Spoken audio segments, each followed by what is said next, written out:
Welcome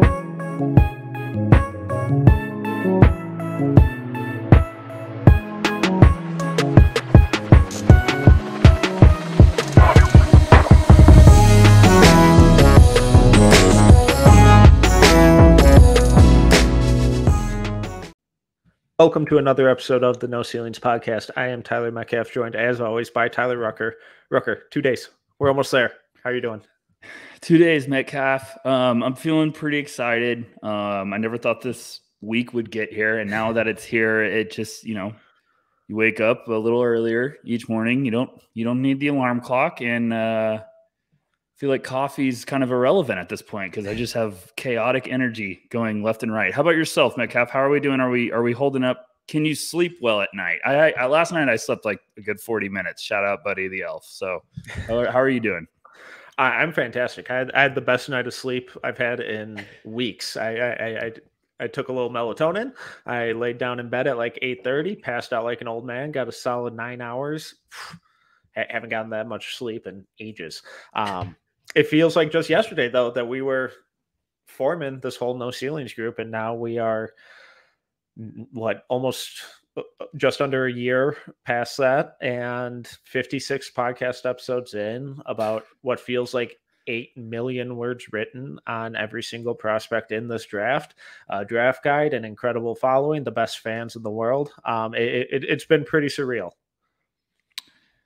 It's been... Oh man, it's really hard to put it into words. I wasn't expecting you to go down that road right out. Oh yeah, we're sentimental.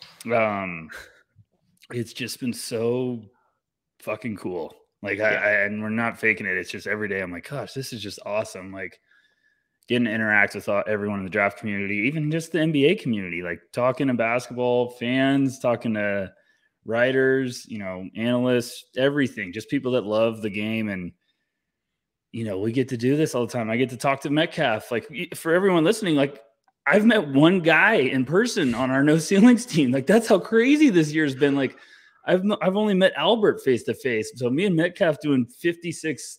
Well, this is our 56th episode. Yep. I haven't even met the guy. He might hate me when he sees it in person. But no, I mean, it's been it's been awesome. It's been incredible.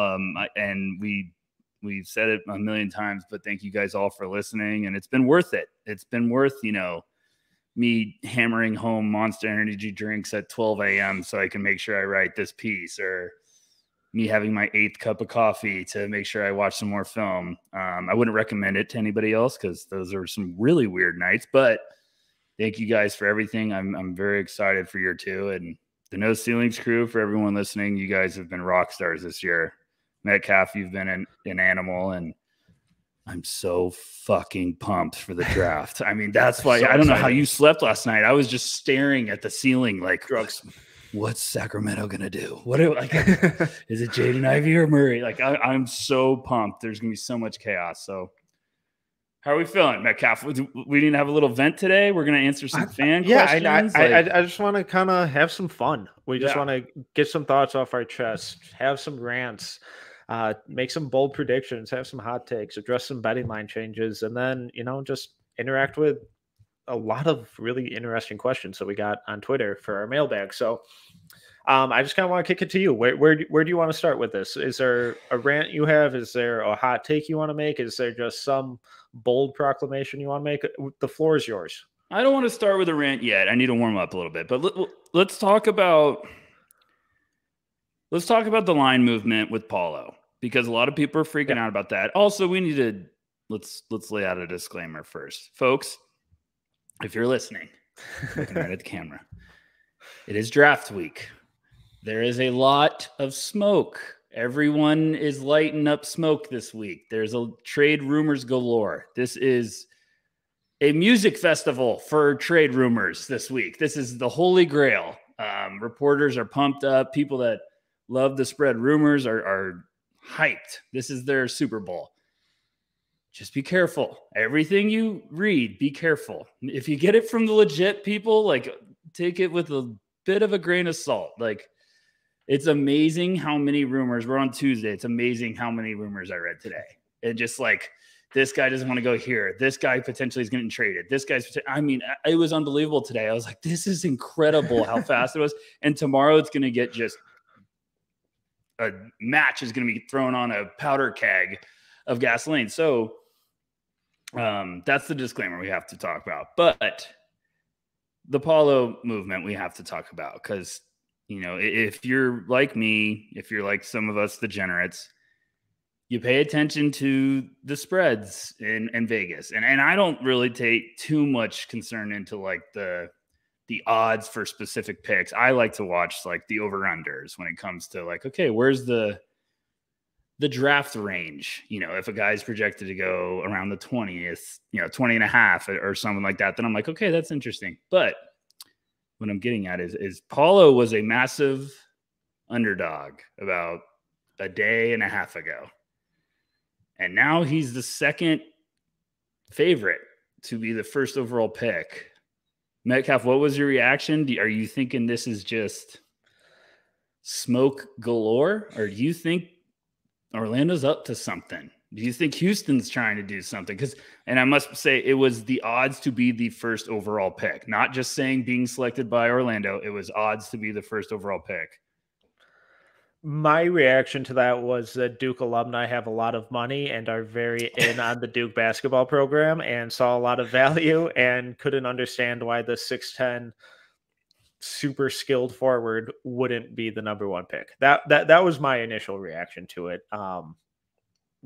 What about you? It's the one thing I always take very. I really, really say, like, be careful to watch that number because they're obviously Vegas knows what they're doing. So I'm trying to like educate fans. If you're not familiar with gambling spreads, I gotcha. So prospects like minus 190. Jabari Smith was minus 190 at one point to be drafted by the Magic first overall, or just be drafted first overall. That means you have to bet $190 to win 100. Chet Holmgren was plus 140. You have to bet $100 to win 140. At one point, Paulo was plus 1,500. So that's how much of an underdog he was. Last night, Paulo was plus 400. I think even later in the night, he was like plus 220. And today, I think he was ahead of Chet. So it's very interesting when that much movement happens in a small sample of size. I still think it's Jabari. I think it's important to realize, like, even though 3 weeks ago everyone was like, everyone's expecting the Magic to take Jabari, it wasn't like it was Cade where there was this heavy favorite to be selected first overall. Mm-hmm. So I'm not surprised that the gambling odds have kind of narrowed down or leveled out a little bit. So, yeah, that's all I got to say about that. Are you still thinking Jabari goes 1, Metcalf? Yeah, my guess would be Jabari 1, Chet 2, Paulo 3, the same order that it's reportedly been since the lottery. I don't think Jabari has been as set in stone as some reports suggest. And I oddly enough like Chet and Paulo in Orlando's context way more than I like Jabari. I think Jabari helps them get back to mediocrity a little quicker. I think Chet and Paulo significantly raise the ceiling of the long-term view of that team. Yeah, I agree. Everyone seems to still be saying like they would be completely shocked if it's not that same order you just said. If it's not Jabari, Chet, Paulo, it seems like everyone's just going to be holy crap. I think there's some rumblings that like, hey, OKC could take Paulo still at 2. I think those are always the ones I take carefully because I'm like, when you get a report or like a rumbling about something going on, I usually try to make sure like, okay, at least hear it a couple times. Like if you hear that from a couple of your sources, then there's some legs to it. But if you just hear it once, it's like, nope. Is that just one person's opinion or are we getting something serious? Because there's bad intel, there's good intel. So, the week of the draft, I lean on those that have the good intel. I do not go towards the crazy out of nowhere sources. But okay, what else you got? Talk to me. Hit me. We got to talk about the Kings. And I'm a little afraid that the Kings are going to Kings and do something Kingsy. So obviously they have the 4 pick. It's the recent reports of ownership loving Keegan Murray. That's fine. Cool. I get it. I really like Keegan Murray. I think he's going to be really cool. That in a vacuum, I think is fine. The stuff coming out about Jaden Ivey, not ideal. Him calling it not the worst option in the world is the most flattering thing the Kings have been called in a long time. Sorry, Kings fans. The fact that they haven't had him in for a workout is one thing, because workouts can, they don't really tell you a ton, but it at least gives you an in-person view of how much of a worker is this guy. You get to have dinner with him. You get to give him a tour. Players get to interact and meet him. And, you get more of a human element from that. The fact that they haven't even talked to him apparently is wild. I know that the Kings didn't talk really to Davion Mitchell last year. That was the 10th pick. I think later lottery picks, that makes a little more sense, because the different ways that the board can fall is just numerous.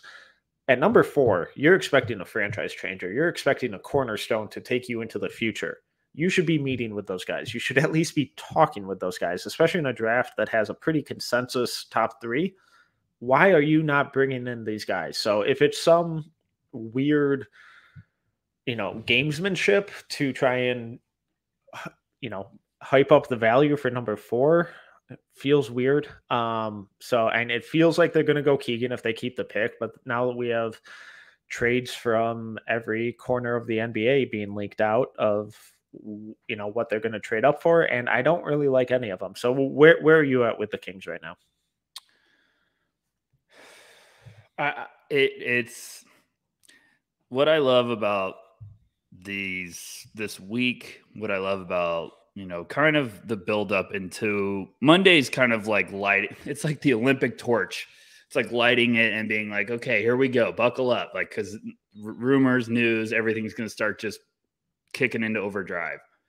And you got to start connecting the dots. You got to start reading everything, but seeing like what makes sense, who's telling what, because there's breadcrumbs left all over the place. You just got to find them. The Ivy saying he hasn't met with them is very interesting. We've heard the buzz that said like he doesn't want to play there. The agent's doing his job. The agent's trying to steer him away. And then the report that came out that said Murray went and had dinner with Sabonis, the Kings, and Fox. Very interesting. Now, the Kings front office could say, we don't need to get to know Ivy. We already have all of the background. We already know what type of kid he is. We've done our homework before we even got in this position. We're not going to give him the chance to come in and try to, turn us away. Like that's what they could say. Like they could just be like, he's the best player. We don't give a shit. Now, meeting with Murray, on the other hand, is interesting. Like, because that is the other direction. I'm leaning. I thought they were going to trade the pick for a while. I'm leaning towards they're not going to trade it, because I've seen too many reports about. I think they're probably asking for the moon, which they should be doing. They have all the ammunition right now. They have all of the poker chips, like, because they're saying anyone wants Jaden Ivey, you're going to have to pay more than top dollar to get up here. And they're in a good spot, because now they're just sitting and saying, look, this is a ridiculous request, but this is what we want. And if you want to get Jaden Ivey or whoever the hell you want, you're going to have to pay. I think they're going to stay, and I think they're going to take Keegan. I really do think that's going to be the call, and then it's going to get wild, because there's just going to be some chaos. But, I go back and forth all the time. Like, I understand everyone saying like they should just take Keegan and trade Fox. But I really do think there's just too much heat heating up there. Like, I think Keegan's is going to have a real shot. And if he doesn't go there, I still think there's some order of, Keegan, Mathurin, and Ivy in that 4 to 6 range. That it wouldn't shock me if those are the 3 names. So it's going to be wild, Metcalf. I don't know. Where are you believing they're going to do it? I know we just kind of, what are you really thinking? Are you going to be like, wow, they actually did it? Or you think, because I don't think they're trading, like Atlanta's been a popular rumor of like saying like the package of like John Collins and Herder for 4. But this is also where you start getting like a source off, because like you ask, one person says that, and then like I heard Jake Fisher today on a call. He was like basically saying like, I've heard that Collins isn't even in the conversation for 4. So maybe that's a separate trade. Like there's just so much all over the place. Right. Everyone's getting different intel. But I think they're going to take Keegan. I really do think they're going to take Keegan. I don't know why, and I might be completely wrong, but I'm with you. I think that's what's going to end up happening. And it feels like one of those scenarios where there are almost too many trades being leaked out, where it's like they're trying to, like they've obviously been contacted about it and they're underwhelmed with the value. So they're putting out all these trade offers, and they're leaking stuff to send a signal of this isn't enough. It needs to be more. And obviously they're telling the teams that they're talking with that, but a little public pressure never hurts. So it feels like there's almost too much info coming out, where it's like, this doesn't feel like it's real, or like these two sides are a lot farther apart, and they're trying to use, reporters and the media to kind of put pressure on one another. So at this point, if they're that enamored with Keegan, like, just take your guy. Like he's going to help them sooner. I still think Ivy should be the pick for them. I think he's raises their ceiling, and if you have to move off of Fox, then you move off of Fox and you just kind of reset your timeline. But I think you stay at 4. One trade that I do kind of like, I don't know if this has been put out there or not, but just pure speculation on my part, is if the Pistons are head over heels 100% in on Ivy, just swapping and then sending a protected first-round pick to Sacramento. The funny thing is with Ivy is, this is going to tie into one of my rants later, but whatever. We'll get weird. We'll circle back around. So here's the thing. I wanted to go on this rant because Ivy's becoming the hottest girl at the dance right now. Every team wants to talk about Ivy, and everyone wants to talk about Ivy because we're so tired of talking about Chet, Paulo, and Jabari, because we've been talking about them for 6 months. So we're like, okay, Ivy's the new one now. Let's talk about it. There's been a lot of buzz that a lot of teams have Ivy at number 1 on their boards. And what that means is that he is in high demand. It's not a shocker. Now, I'm sorry to do this. I love New York Knicks fans. I love you guys. You're so passionate. We got 2 Knicks fans on our No Ceilings crew. And this is my point. A lot of Knicks fans think they're getting Jaden Ivey. You're going to have to go up a lot from 11. That is going to cost a lot because he is one of the hottest commodities right now in the draft. So what I'm getting to your point, Metcalf, is like, you're going to have to get to 5 in the 5th team, or you're going to have to get to 4. And that 5th team is in love with him. So I'm like you, if Detroit's just like, this is our guy, this is number 1 on our board, like, this is our guy, he would change everything. I'd fucking call Sacramento and just, what do you want? Future first? Let's do this. I want our combo guard for the next 10 years with Cade Cunningham. And I know Troy Weaver's probably saying, like, we're going to sit here and get a damn good player, and it's not going to cost me a thing. Because he might say, I love Ivy, I love Keegan Murray, and I love Mathurin. He's like, we're going to get one of them, and I'm going to be pumped on any of it. So my point is, Keegan's a hot name. You're going to have to overpay to go up and get Sacramento away from 4th, because every team's like, hey, Sacramento will do this trade. Sacramento doesn't want to go from 4th to 11th for nothing without being overpaid. They don't want to go from 4th to 9th. Like, when you drop that far back, it's like, well, what player are you getting in return? You need to get some serious weapons. You need to get overpaid. So it's going to be crazy. Like if he doesn't go fourth, and that's not a trade, floodgates are going to open. I mean, Detroit might make their pick in 10 seconds. I don't know. So yeah, and if Ivy's still there at 5, I think it's a no-brainer for Detroit. One kind of wrinkle, it was on the Zach Lowe podcast with Gavoni earlier today, that apparently Phoenix has been calling a whole bunch of teams in the lottery to move up. And that's fascinating because DeAndre Ayton has also been linked with Detroit. I'm just trying to put pieces of the puzzle together here and speculate.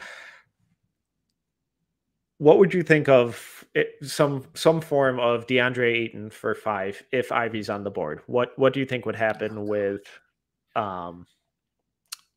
Detroit? And I'm not even sure that trade makes sense for Phoenix to make, because I don't know how Ivy fits in there, but he could, kind of help add some athleticism and depth to their backcourt that in these playoffs showed they kind of needed it.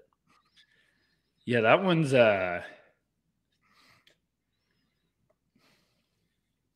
don't even know if that and now Sun's Twitter is going to come after me because one of them is going to hear this and be like, look at this guy.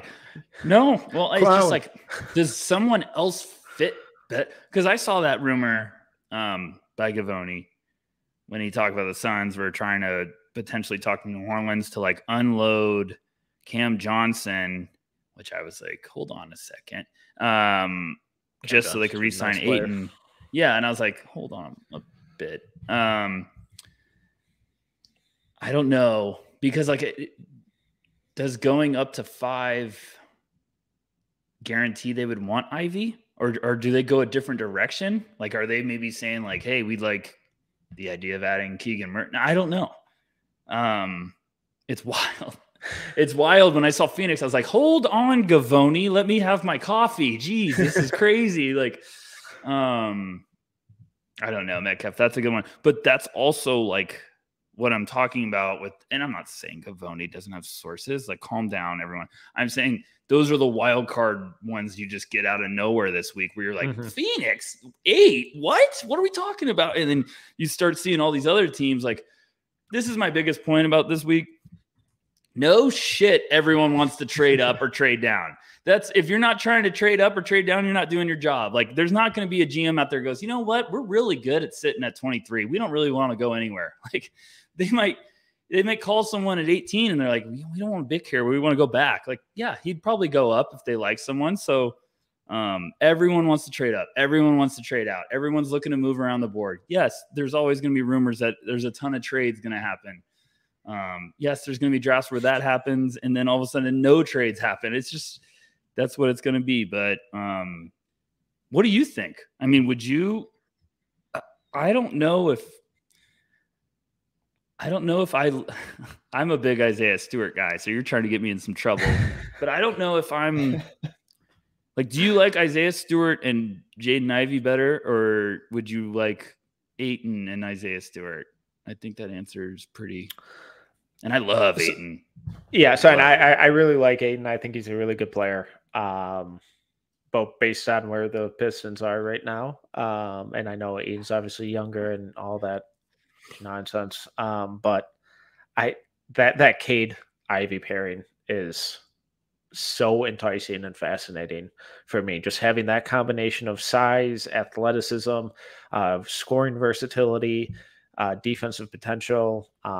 That would be too hard for me to pass up, because like you said, Isaiah Stewart's been really good. He's exceeded a lot of expectations, and I think that you can kind of build. You don't need a superstar center in that lineup with Cade. I think you can get by on the margins at that position, and if you can add athleticism to that team that really needs athleticism, that it would be really hard for me to pass that up, especially when you're bringing in Ayton. That means you're paying Ayton. There goes a lot of your future flexibility. So, and that's That's a great point you brought up, Metcalf. A lot of people don't think of. It's like, yeah, getting Ayton would be really exciting, but you're also bringing in that contract. And that's when you want to start getting so much better is with everyone on those team friendly, if you want to call them, deals. Like you want to get adding some serious pieces while Cade's not getting that massive extension that's probably coming in a couple of years and stuff like that. So it's going to be interesting. I do think when we get to that range, some people overvalue some veterans for some of the top picks. Like, I love everyone. The Jeremy Grant for 7, I was like, what the heck are we doing? Like, this is not equal value at all. Like, it's not even close. Like, and he's a great player, but I was like, when did he become Michael Jordan? Like, no, this isn't, no. So, like, I think that could happen a lot. Like, there was even some Lou Dort for 7. And I'm like, okay, calm down. Like, I understand it was, like, probably, like, in a trade package. But anyways, Metcalf, what else you got? All right. No, I want to pivot to – I want to get some of your hot takes. I want your – well, last season we had 2 hugely surprising first-round picks in Josh Primo, who went in the lottery, and Santi Aldama, who went in, I think it was pick number 30 to the Grizzlies. So I want your I want your version of this year's Josh Primo and Santi Aldama, your surprise lottery pick and your surprise first-round pick. I think Blake Wesley's the leading candidate for the Josh Primo experience. Where? Oh, I want teams. I want teams associated with this. No, we've been trying to guess for months. We have no idea. Nope, I want teams. You're going on record, aggregate record with this.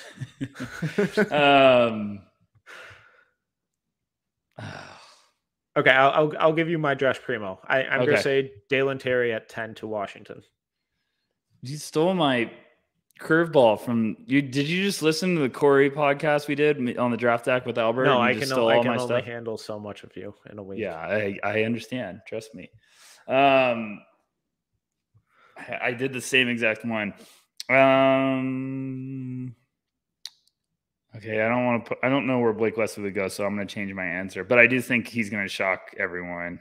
Jalen Williams to Cleveland, maybe at 14, or Ousmane Dieng at 8 is my. Ooh, at 8.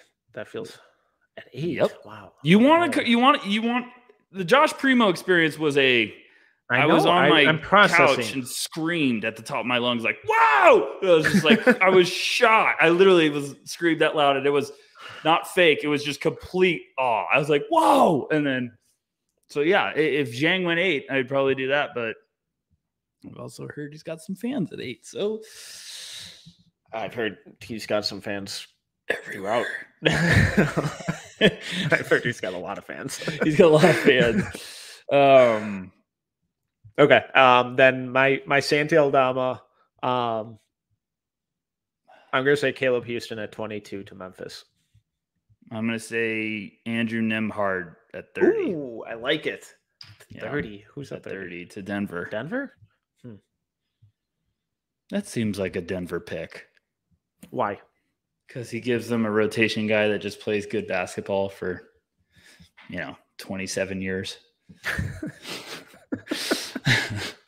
I love Nembhard. He's going to be just such a good pro. He's just going to be like a he's going to be like this year's version of Tyus Jones.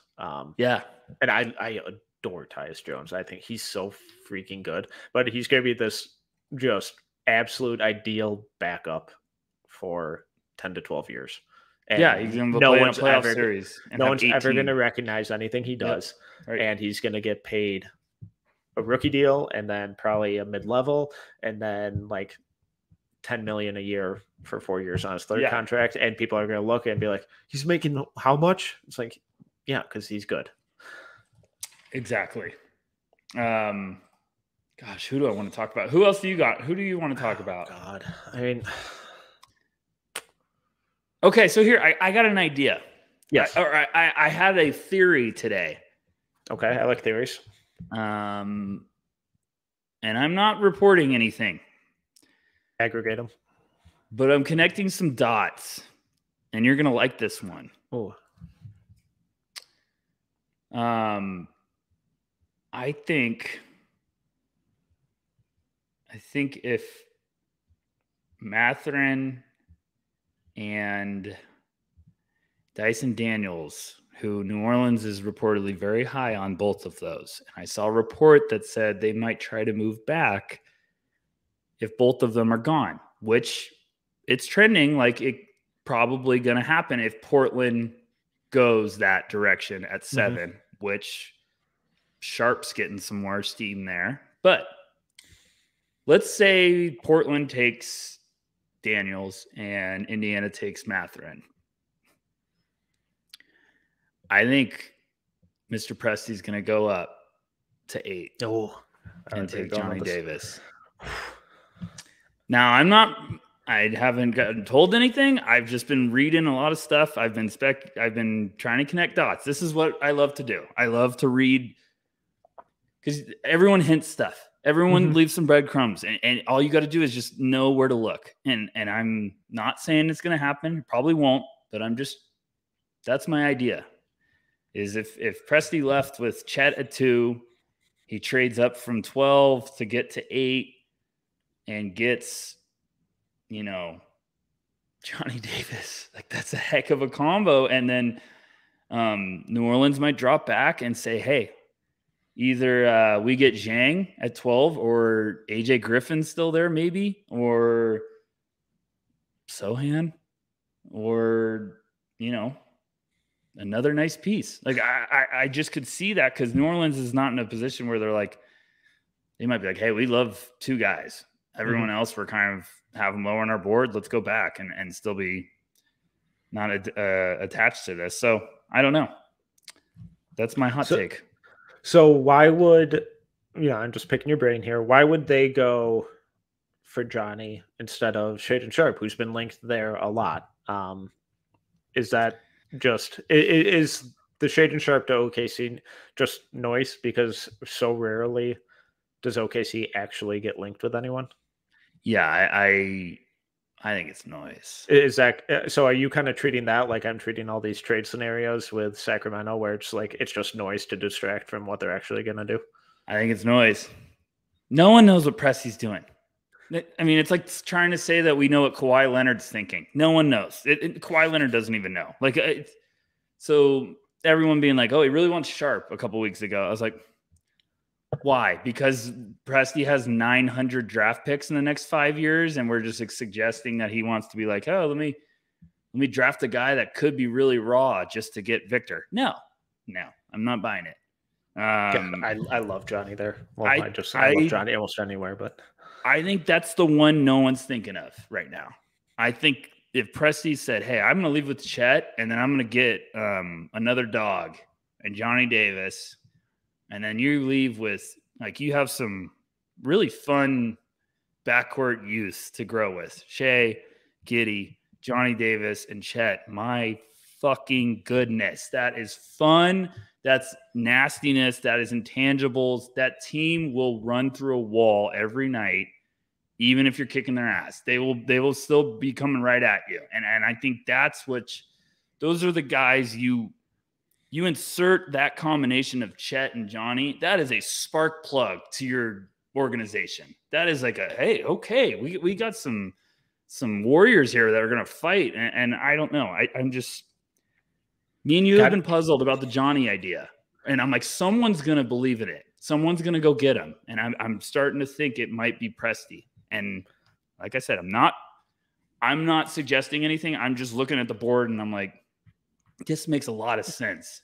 And it was all from me seeing that New Orleans is really high on those 2 guys. And I was like, well, if they're gone and they trade out, who goes up? And I was like, I don't think Washington's going up. If anything, I think Washington's going out. We saw the Brogdon rumors, whatever. And I still don't. I think Gavoni said that's not going to be for that pick. He said the Knicks are talking about trading 11 for Brogdon, which I was like, oh boy, Albert and Nick. Sorry, Albert and Alex, you're in our purse. So I don't know. I'm just speculating.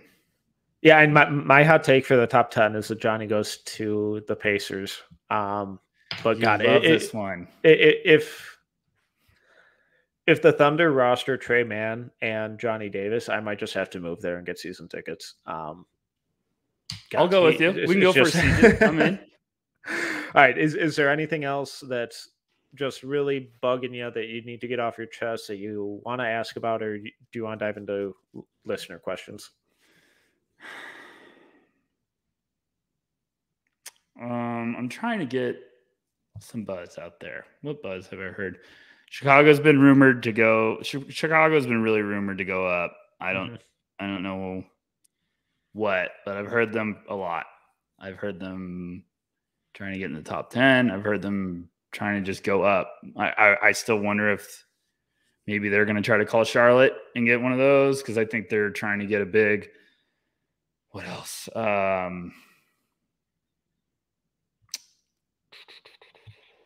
have no idea. Metcalf. I think Atlanta's up to something. I don't know what they're going to do or who they're going to bite. Zach Lowe today was talking about he thinks San Antonio is a sneaky team to try to go up. And I was like, gosh. Yeah, I'm glad you brought them up, because DeJounte Murray came up a lot. I'm very confused by that. I was literally about to drive my car into a pole. Kidding. And I was like, what? Why are we talking about DeJounte? Like, why were they saying like he's now, like we could just trade for DeJounte? I was like, what? Also, it's DeJounte. Someone called me out early in the year for pronouncing it wrong, and they've had real estate in my head ever since. So I'm sorry. I really am sorry that I've been pronouncing it wrong. Well, and so one of the trades was D'Angelo Russell and 2 future first for Murray, and yes, please, I will do that immediately. But what confused me so much was why he was even brought up at all. And I'm, obviously they're not saying that he's available or they're shopping him, but they were like pretty adamant about don't be surprised if the Spurs do something. And that would be the one name that I figured was off the table for them. I heard that and I was like, excuse my French, I was like, no fucking chance. I was just like, no, why? And I was like, you just found out you have a point guard. Like, why is the first offseason now you're going to trade him? Because when they suggested that deal to Minnesota, I almost like called you. I was going to be like, did you hear this? Like, yeah, anyone would do that. For first, go ahead. Yeah, like, I'm trying to call Pop all day. He won't pick up my my call. No, but I don't know. It was just, that's one of those two that you hear that and you're like, okay, guys, everyone put the bottle down. We're drinking way too much Kool-Aid right now. I don't know. If it happens on draft night, I'm gonna lose my crap. But it made no sense to me. It made sense speculating like maybe they can move up. But like I was like, well, you've just been drafting all these guys and you finally figure out you have a point guard. Like, why is the first thing you're gonna do is trade them and go back 3 steps, Right. That one was wild. So I'm not trying to just only be talking about that, but I'm looking at the board and that just remind me of it. I saw a rumor today about Milwaukee, or that's what Gavoni said about Milwaukee trying to trade up for Mark Williams, and I almost cried because I was like, he's going to ruin my life for the next 15 years, isn't he? Yeah. So yeah, Golden State sounds like I think Golden State's going to trade their pick. That's just right. Connecting dots. $1 billion for their roster. Yes. That's all I got. So you want to get after it? These fans questions? Yeah. We got a bunch of good ones. We had a lot of good ones. I'm really pumped about these. I'll try to sprinkle in anything I've been hearing with this stuff. I promise. So and just first one, we kind of talked about it already, but it's from our guys at Thunder Chats. With all the reports of OKC trying to move from 12 to 7 or 8, who would you think is the best target? Or do you think they should even look to trade up at all with someone who could be very high, potentially falling to 12? So we talked about Johnny. I think both of us are super high on Johnny. I really like Johnny there.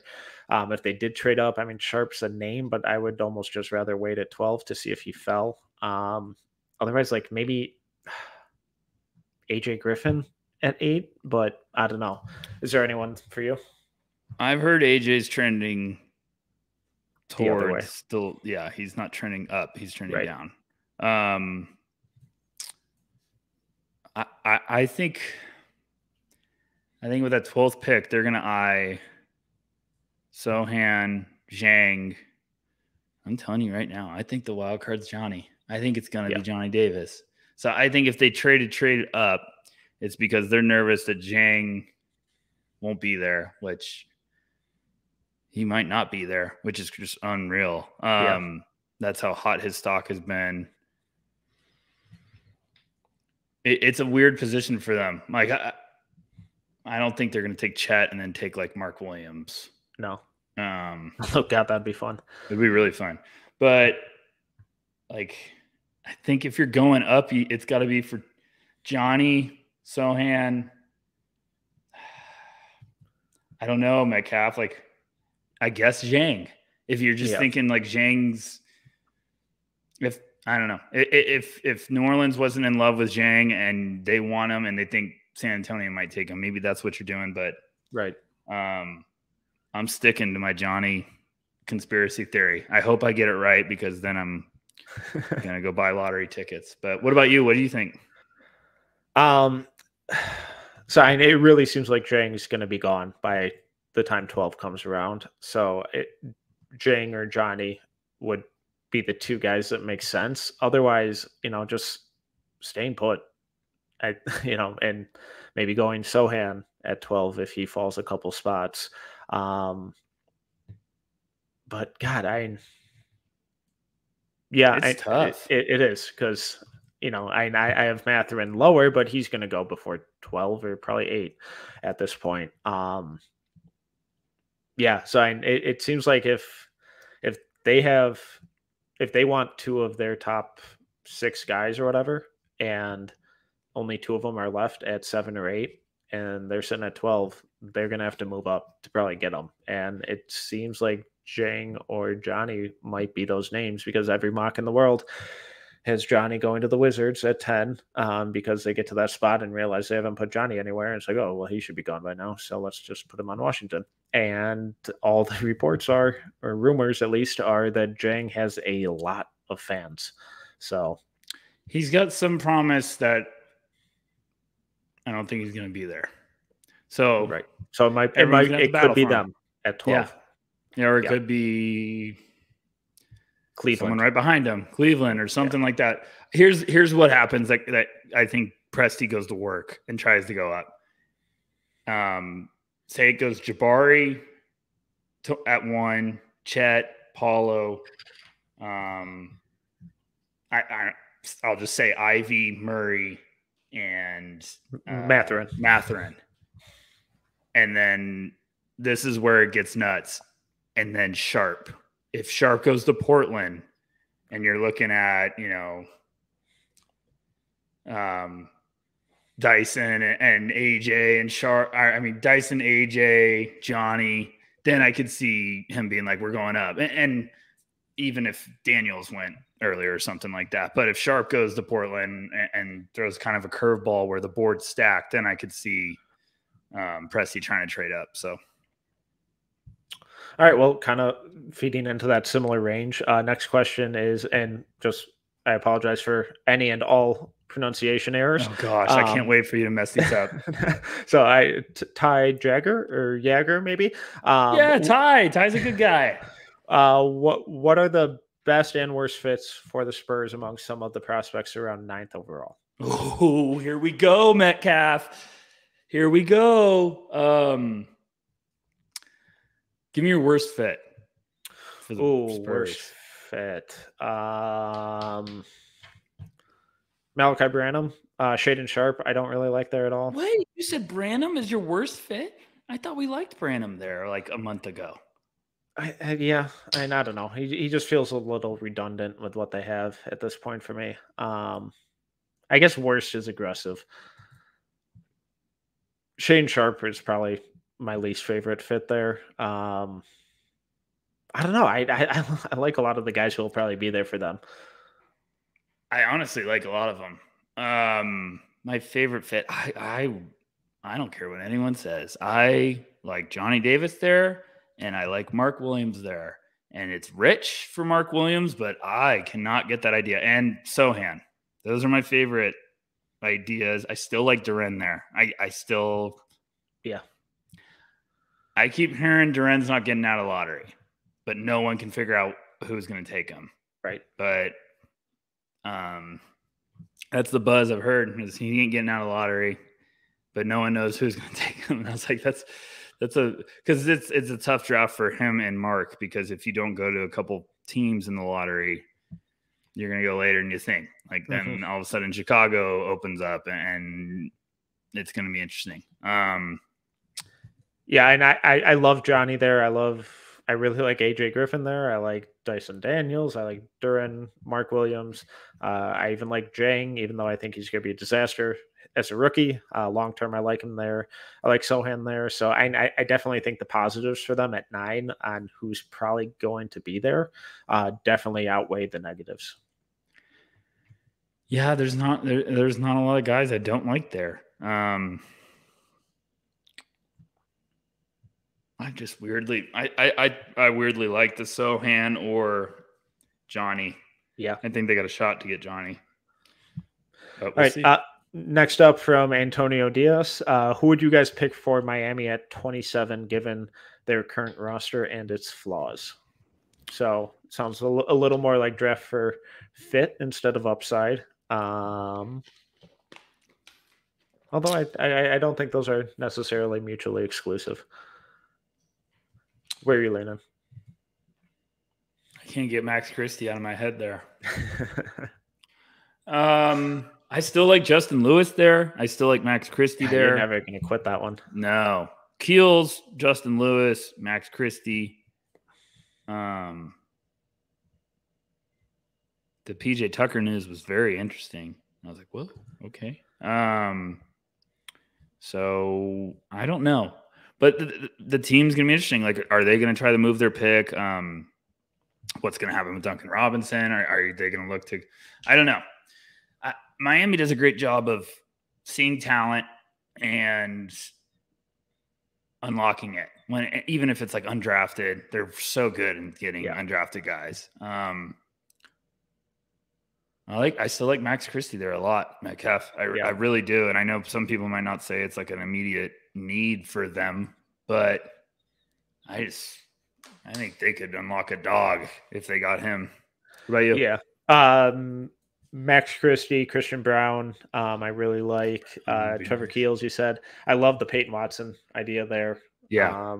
I think he would just help them defensively pretty quickly. And then we both think that he has a lot more to his game than he was allowed to show or got to show this year. So I love that idea long term for them. He may not do much immediately, but they're willing to give guys chances in the regular season. And if you perform, you get a spot. If you don't, well, back to the developmental track. So I just love that one. I really do. I love the Peyton Watson in Miami. I do. Go ahead. All right. Next up from Gardner the GOAT. You're really going to enjoy this one. What differentiates Chet from guys like Bol, Mo Bamba, James Wiseman, Darko, Bryant Reeves, Thon Maker, and Sam Bowie? Sam Bowie pretty much broke his leg like 49 times before he got drafted. Bol pretty much had the opposite of a good medical when it came to his frame. What else? Yeah, Bryant Reeves and Chet, difference is about 200 pounds. I also can we leave Big Country out of that mix, please? I saw that list and I was like, whoa, Bryant Reeves. Why did we get Big Country involved in this? Legend, Memphis or Vancouver Grizzlies legend. So I think the common theme there is the medicals. Yeah. Chet hasn't had any serious injuries ever. So I get that he's skinny. I don't care. We've been over this a million times. He's never had injury issues. Darko was super immature and not ready for the culture shock. James Wiseman, injury concerns. Mo Bamba had injuries. I guess not coming into the year, but as a rookie, Bol, awful medical. Sam Bowie, like you said, awful medical. Chet, none of those issues. I don't know if I was a scout or a GM, and I took Darko to join the bad boy Pistons, and I don't know if I could ever get over that, because I understand he was talented, but Melo just seemed like he was the perfect fit for that team. Like or he would Wade, have come in and been or like, Bosh. Yeah, or Bosh. Any of them. But hey, I never root for the bus, but it was just so funny looking back, because I was like, that team was so damn nasty. If they draft Melo, they might win 3 more titles. Yes, like one of these things is not like the others. But yeah, that's a funny question. My short answer would be a lot. So all of it. Con Air, All right. Good. Next up from Clutch City, Uruguay. If you were Houston's GM, who would you pick at 17 and 26? 17 and 26. So I would be surprised if they make both these picks. I think I would be packaging both of them to try to go up. Agreed. The problem is you have to throw a fish line, and then you also got to hook them. So if they just hypothetically package both those to move up to 14 for Cleveland. Oh, to 14 in Cleveland? Yeah. Houston. What would we be targeting there? I have no idea. Ochai? And if I'm Cleveland, I just take Ochai.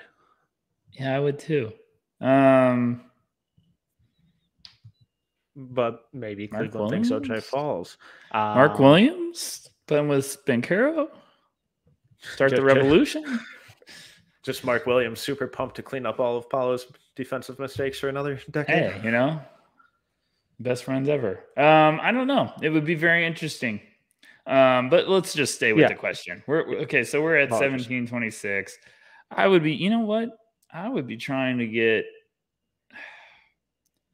this is without knowing all the background and interviews, I would be trying to get Tari Eason. At 17, I think that would be great value. Yep. 26. Oof. So 26, I was thinking maybe like a swing on Bryce McGowan's, or trying to kind of bolster some of that defense that they are severely lacking with Christian Koloko. Yeah, I mean, or even taking a swing on, a guy who's a little more raw and needs a little more time to develop, in Ishmael Kamagate. And I know you're a little lower, but I don't know if he'd be there, but like even Walker Kessler would make some sense for me there. I need those reports to stop, or these mock drafts stop putting him in Minnesota. I'm going to lose my fucking mind. I didn't want to bring it up too, because I thought this would exactly happen. Sorry. No, you're fine. No, like 26. I mean, I would probably try to get a big, or I would try to be getting just like you're saying, some defensive nastiness. Like, because I still think highly of Josh Christopher for next year. Yeah. Oh, God.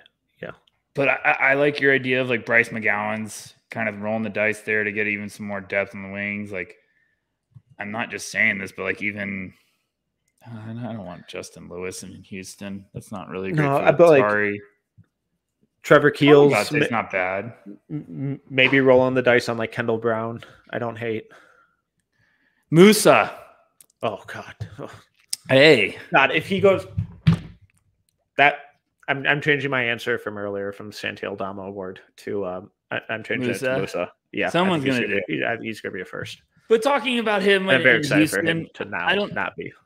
I don't know if he'd go in Houston, especially if they took Tari Eason and Paulo, because that all of a sudden. But I think they need to get someone else like Garuba. I'm still excited for year 2. They need to get someone else that's just going to play with their hair on fire, but be good defense. And that's why I also do like Koloko. Like, I like your idea of Koloko there, because get kind of a combo where it's like you can play Koloko for the defensive purposes and rotate him with Şengün depending on rotation. I like that. So, and I am lower on Kamagate, but it would make some sense there. Yeah. Are you taking another Garuba? Are you taking a Garuba that's 2 inches taller? Like that's where I can see them being like, So yeah, for sure. I'll go with Eason. I think's probably a great bet there. I still like the Bryce McGowans, but just get another player. You got to keep building that roster. Don't draft for fit. Yep. And Houston's up something. They're not. I'd be surprised if they made both those. I don't think they're going to have 3 picks. I think they're going to package. Go ahead. All right. Next up from Dr. Clam Medicine Mollusk. Yes. Thank you, Doc. Which player is the best actualized version of the top 4? Jabari with self-creation / mid-range shot, Paolo with lockdown D, Chet with a Lowry-style dump truck, or Ivy as an ambi turner? I feel like this is pretty easy. Go ahead. Paolo. Yeah. Yeah. Like, his biggest weakness is that he just doesn't try for half the game. And if you turn that into an all NBA defender, now we're talking about like a top 5 player ever. Yeah. It's not that he can't defend. For everyone that's listening, let's throw that one out. He just needs to lock in. Yeah. If he can just lock in, Paulo can hold more than his own, but he hasn't had to. He's had Mark Williams saving the day, who's Superman in our hearts. Next, Metcalf, hit me with it. Was that your one too? Yeah, I would say Paulo. Okay. I don't want to imagine Chet Holmgren with a Lowry dump truck. I don't want to go down that road. It made me laugh, but it wouldn't change his game at all. If anything, it might make it worse. Yeah. All right. This one should get a little spicy. Besides Chet's body, which information about draft prospect do you think is most overblown by the draft community? Besides Chet's body, what information is most overblown by the draft community? Good question. Maybe Johnny Davis can't shoot. Mark Williams can't move. I'm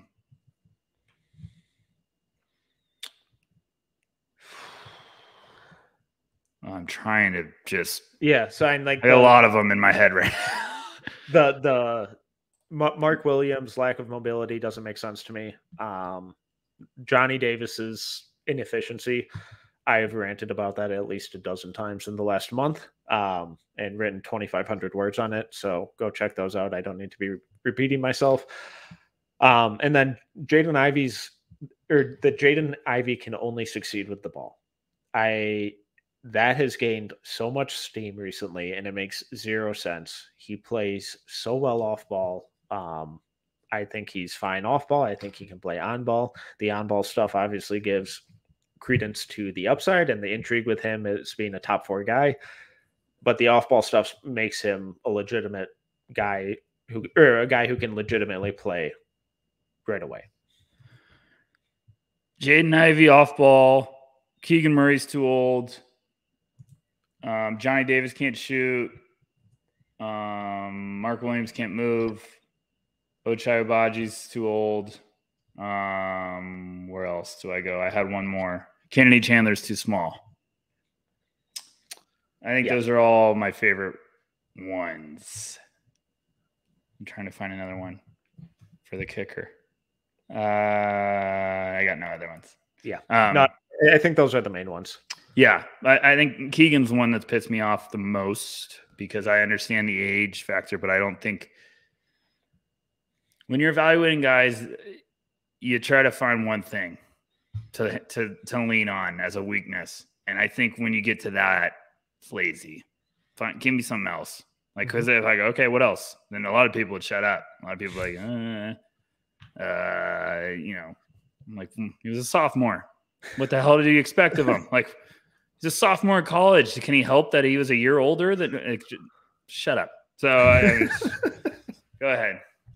And Kenny Chandler's gonna be a damn good basketball player. I'm so convinced on that. Every time I watch him, I'm like, I don't fucking care that he's small. The guy can play. He plays his ass off defensively. He's a pest. I love him. So I'm gonna strike out on that one. I'm going to war for Kennedy. Kennedy, if you watch this, I love you. All right, that question was from Kate Campbell. Thank you, Kate. Next up from Navi Bar. Apologies on pronunciation again. Yeah, Metcalf screwed that one up too. Yeah, well, feel free to read a name every now and then. Sorry. All right. Who is the prospect that if he got drafted late in the second would put a smile on your face? Oh boy.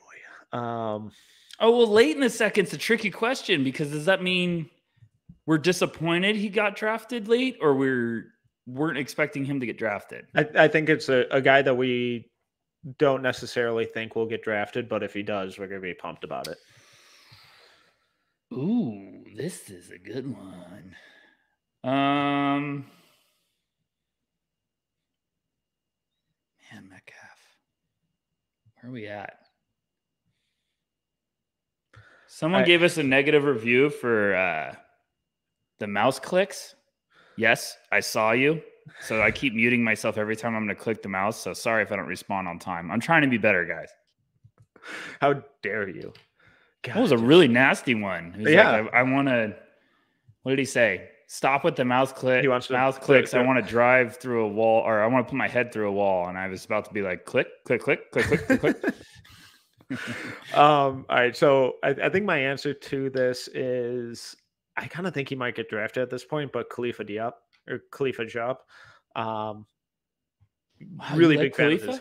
Yeah, I like him a lot. And Wiz? I was intrigued by him like, was it 2 years ago when he kind of first became eligible? But he was super raw. I think he's just improved a lot on both ends of the floor. So I'd be thrilled to see him get drafted. Kenneth Lofton, probably up there for me. Scottie Pippen, probably there. Sort of intrigued with Tyrese Martin, although I think he might be more of a two-way guy. Kai Soto. Okay. Before you get Kai Soto, because I would just realize I am in for a world of hurt right now. Like, I better enjoy my last night. I would get 17 notifications the moment after the pick was announced. All right, that's all. I would say Kenneth Lofton would be a pretty cool story. Yeah, that's a really good one. All right, next up, the 2 Pointers podcast. 2 Pointers.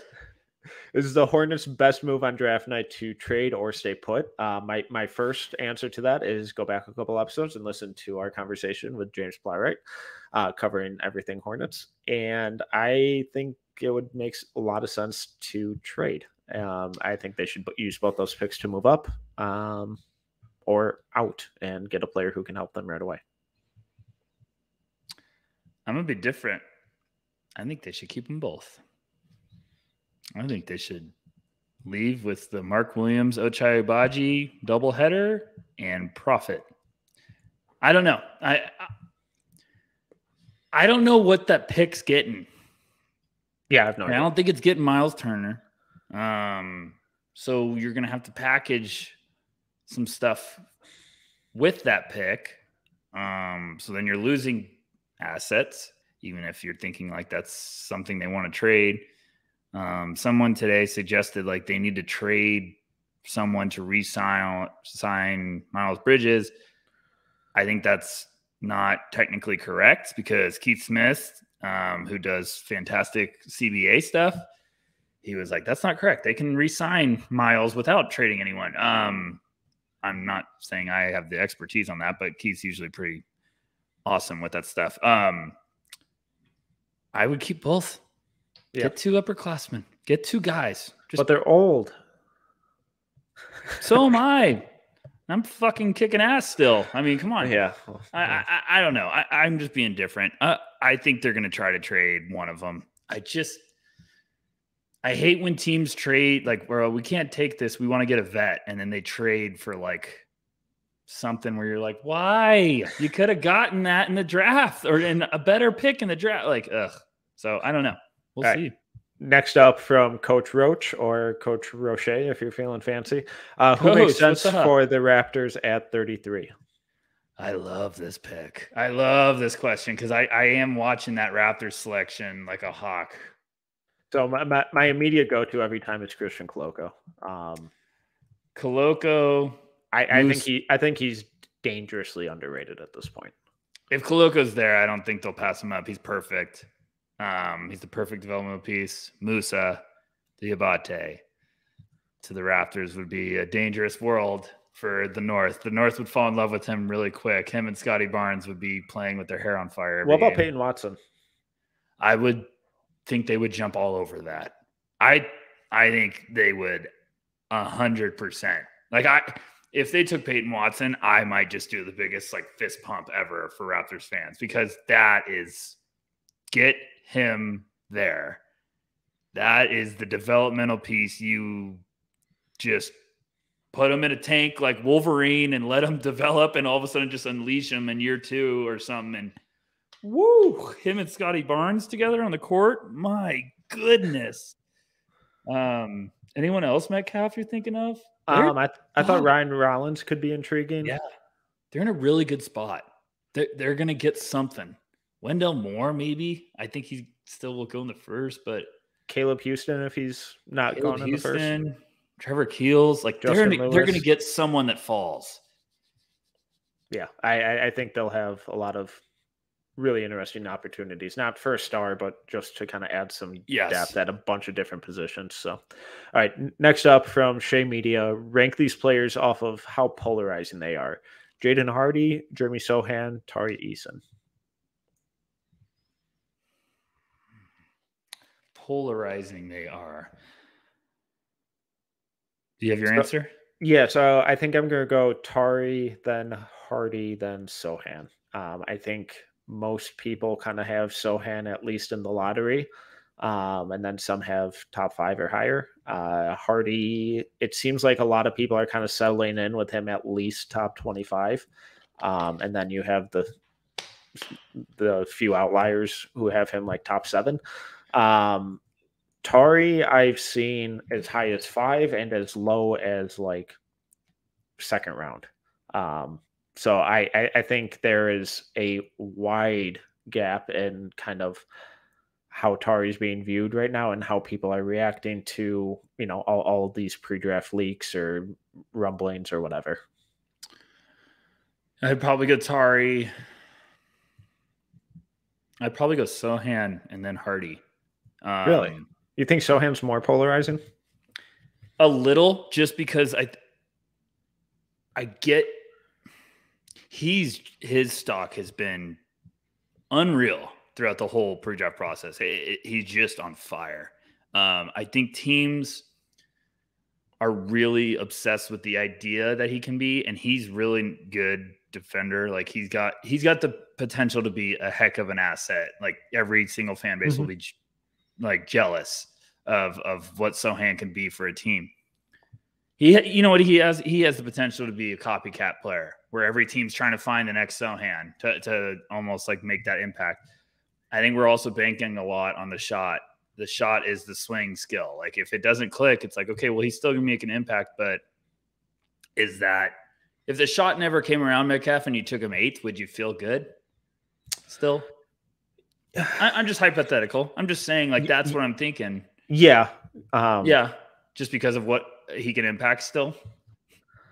Yeah, because I've said it a bunch with him, but I guess maybe at 8, maybe not, because I'm not sure he'll ever be able to fulfill that potential, because he's one of these guys where he needs other pieces around him, and then he makes their games better.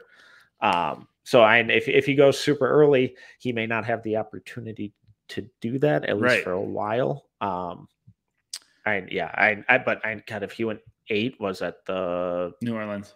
I love him there. Yeah, I'm just saying going top 10. I just wrote a piece on Jaden Hardy at NoCeilingsNBA.com. Go ahead, it's free. See, I'm doing Metcalf's job now. Subscribe, hit that subscribe button. I think Hardy's going to go late. I'm not too worried about him. Yeah. I watched him again last night. I watched the beginning of the year. I watched the end of the year. It's a completely different player. It's just a completely different player. And it's everything you want to see from a young guard that's been thrown to the Wolves. He got thrown to the Wolves. He didn't back down. He kept trying. And then the end of the year, you saw everything slowing down. I think he's going to go to a playoff team. I think he's going to be a steal. I think so. I'm a little biased because I still think highly of him. Where did I have him? I mean, I'm talking I still have him right outside my lottery. I think I got him at 16. So I like him a lot. I think he might go in the 20s, but to me, I just get it. So I guess it's not that polarizing to me. I think preseason hype is the stupidest thing ever because we put this expectations on these players that then they're not idiots. They see it too.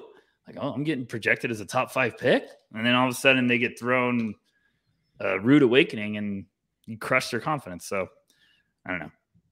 All right. Next up, CJ Fraud. I see your question. I refuse to read it. Go blue. No, I want to read it. I want you to read it because I laughed the hardest when that question came in. I was like, we have to make back. No, I'll read it if you don't want to read it. I'll read it. I don't care. I'll do it. You can read the next one and then I'll go back and read that. No, it's fine. I got it pulled up. All right. Does the fact that Ohio State will have its 2 draft prospects drafted much higher than Michigan's two prospects confirm that Ohio State is a significantly better program than Michigan? You're a clown. I know you're just doing that to get under my skin, and you're wrong. I love that question so much. It made me laugh. I laughed so hard. So thank you, CJ. Okay. Good. Jordan Bub, he asked a bunch. I'm just going to kind of big picture it. One, he asked if the Knicks should trade up for Ivy to 4. Should they? Yes. Do they have anything to do it with? No. Here's my question. Do you want to trade RJ Barrett for it? Because every Knicks fan saying, will we give up the future pick next year to get to 4? No. You're going to have to give up way more going from 11 to 4. You got to convince the other team to go to 11. So, I mean, it costs a lot to move up, especially outside of the top 10. I depends on how you feel about RJ. Yep. And then just who are some of your kind of favorite targets for them at 11, and then in the second round at 42, and then as potential UDFA guys? Good Lord, Metcalf. So do you need a second? No. My favorite targets. He ain't gonna be there anymore. Matherin. I'll say Johnny, AJ at 11. Branham. Agreed on all 3. Jalen Duren and Mark Williams. That's my list for them. I think they're gonna take a big. That's my hot take. All right, at second round, 44-ish, I think they are. 44. You got to give answers too. I just said I agreed on all of those. 42, sorry. 42. I know that's a completely different range for you, so I apologize for throwing you off there.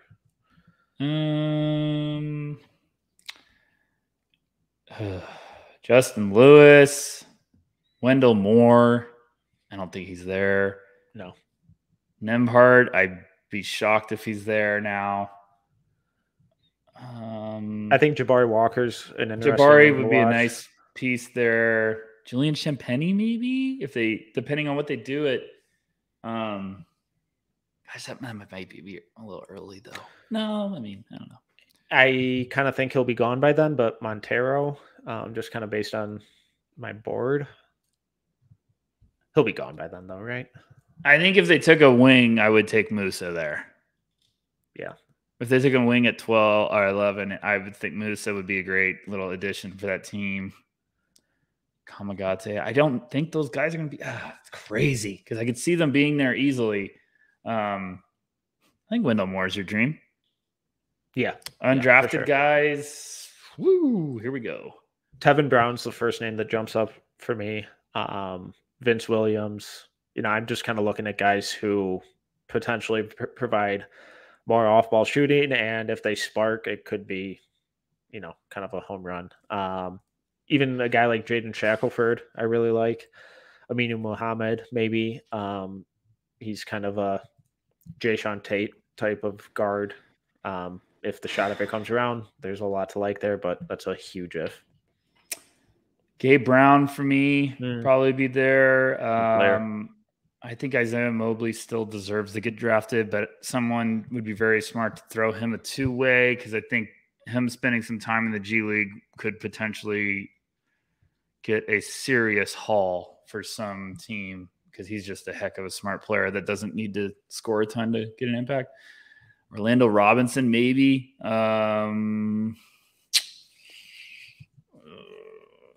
Jules Bernard will be an interesting G League guy to kind of keep an eye on. I think that's all I really got there. Yeah. All right. Next up from Arshad Dalan. Again, apologies on pronunciation. There's been so much talk about Portland trading the 7th pick, but what happens if they actually stay there and make the pick? Who would you want to see? I think our top, we kind of talked about it earlier. I think our top 2 are probably Shaden or Dyson. I think Shaden's getting some buzz there. I think Shaden and Duren are the wild cards there. I still think Dyson would be too intriguing to pass up for them. I think they're going to love Keegan Murray. I don't think he's going to be there. But I think Shaden... The Shaden thing's been interesting because some people have said he's looked bad in workouts. Some people have said he's looked good. I've heard he's looked meh. I've heard he hasn't looked good. And then I think Cavoni reported he looked good in Portland's workout, which Lillard watching, and Lillard's a fan, and that's the little breadcrumb to pay attention to. Because if Lillard's on board, then it's hard to pass that up at 7. And I do like that fit, like in a weird way. I'd like him being around Damian Lillard. This would be a pretty good guy to be around. So I don't know. What about you, Metcalf? Yeah, and it'd probably be Dyson would be my number 1 for them. Yeah, me too. I think Duren makes a lot of sense, and Sharp's the ultimate upside swing. If Dame's on board, cool, you have one of the best mentors for the kid. And if Dame ends up asking out, then you get a lot for Dame to kind of pair with this home run swing of a teenager that you have in Sharp. So it makes a lot of sense if Sharp ends up going there. Next up from Joseph Dames, whispers that the Bulls may be packaging Kobe White and 18 as their world, that they are actually trying to move up for a better pick. Which team would even be interested in that? Who would they want? They've been a popular name. I've heard everything. I've heard them trying to get in the top 10. I've heard them just trying to go up. I think they're trying to get a big. I think they really are. I think Vuk's up for a contract extension, or he either wants one. That's probably an eye-opener. They're probably trying to sell high on Kobe White, get something for him. I don't know. I don't know what team they are, but like Chicago's been a name that you just keep hearing a lot. There's going to be someone that shakes things up. I think Chicago's probably in that mix of they don't really love the spot they're in, so they're trying to either go up or make something happen to get another asset. Be interesting to see. What would you think, Metcalf? Yeah, and we've both heard that they're looking, or they're trying to be active. And if they win a big, if they just swapped with Chicago and gave them Kobe White and pulled Mark Williams. Who are you saying swaps with who? You said Chicago swaps with Chicago. So I meant Cleveland at 14. Yeah. And so then Cleveland gets Kobe White. They get another scorer in their backcourt. Only move back a couple spots and potentially get one of those kind of more seasoned guys who can help contribute. Say Ochai falls a little bit. Dalen Terry's there, Jalen Williams is there. Who knows? I think there's still a lot of intriguing options for them there. And then Chicago gets one of the best defensive bigs in this class. I still think if you're a Bulls fan, the dream is to somehow you leave with Mark Williams. That would be my favorite thing for them. And I think if they could get that. And then they can leave Tari Eason or EJ Liddell alone. Yeah, exactly. That's what Metcalf's rooting for. Completely unbiased opinion. Right. But yeah, okay. I mean, them in Atlanta, those have been the wild card trade teams, and it'll be interesting. We're recording this on a Tuesday night. You usually get to the day before, we might get a trade that happens before the draft where it's like, okay, run to go change those mock drafts, or you get a morning before. I feel like something might happen, but I don't have any connections. There's just a lot of smoke right now. Something's going to have to give. Yeah. All right. Next from Parker Eves Price. If you're a team and both Johnny Davis and Jeremy Sohan are available, who are you taking? I am sprinting to the podium before Adam Silver can finish announcing the previous pick, and I'm taking Johnny Davis. And I'm going to save Commissioner Silver a trip backstage and just hand him the envelope right there. Yeah, I would take Johnny. Love it. All right, from Madison Moore, rank EJ Liddell, Jake LaRavia, and Keegan Murray as rim protector / off-ball defenders, passers, three-point shooter, and perimeter defenders. Great question. Okay, let's start with rim protectors, off-ball defenders. EJ's first for me pretty easily. EJ's number one for me. Then probably Keegan and then LaRavia for me. I would say the same thing. Cool. Passers. I think I might go LaRavia.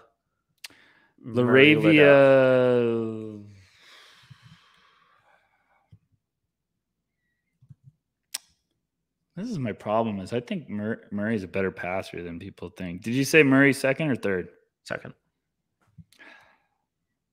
And it's a really close second, just because they're very different. They're very different passers. I'll say Murray and Liddell. All right, 3-point shooter.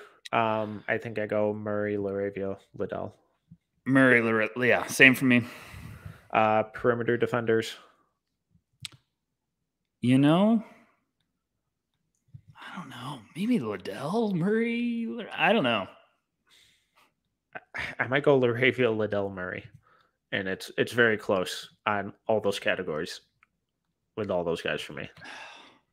Except the rim protector. I easily have Liddell as the best rim protector. Yeah. That's a good question. I'm going to be puzzled by that for an hour after. So thanks a lot. Appreciate it. Okay. Last one. Just another work of art from CJ Fraud. Can you confirm that Chet will be better than Kevin Durant in the NBA? No, I can't. There's one Kevin Durant, and no one's going to be as good as Kevin Durant. So, fact. Agreed. All right. I also hate when everyone's like, who's the all-NBA guy in this draft?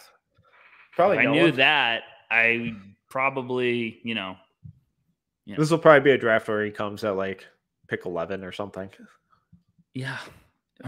Let's stop. And then it's not to discredit the guys at the top, but I mean, the only guy that's guaranteed all NBA is Gabriel Procida. We all know this. Facts. Guy. We like to have fun here. Calm down. All right, Rucker. Anything else?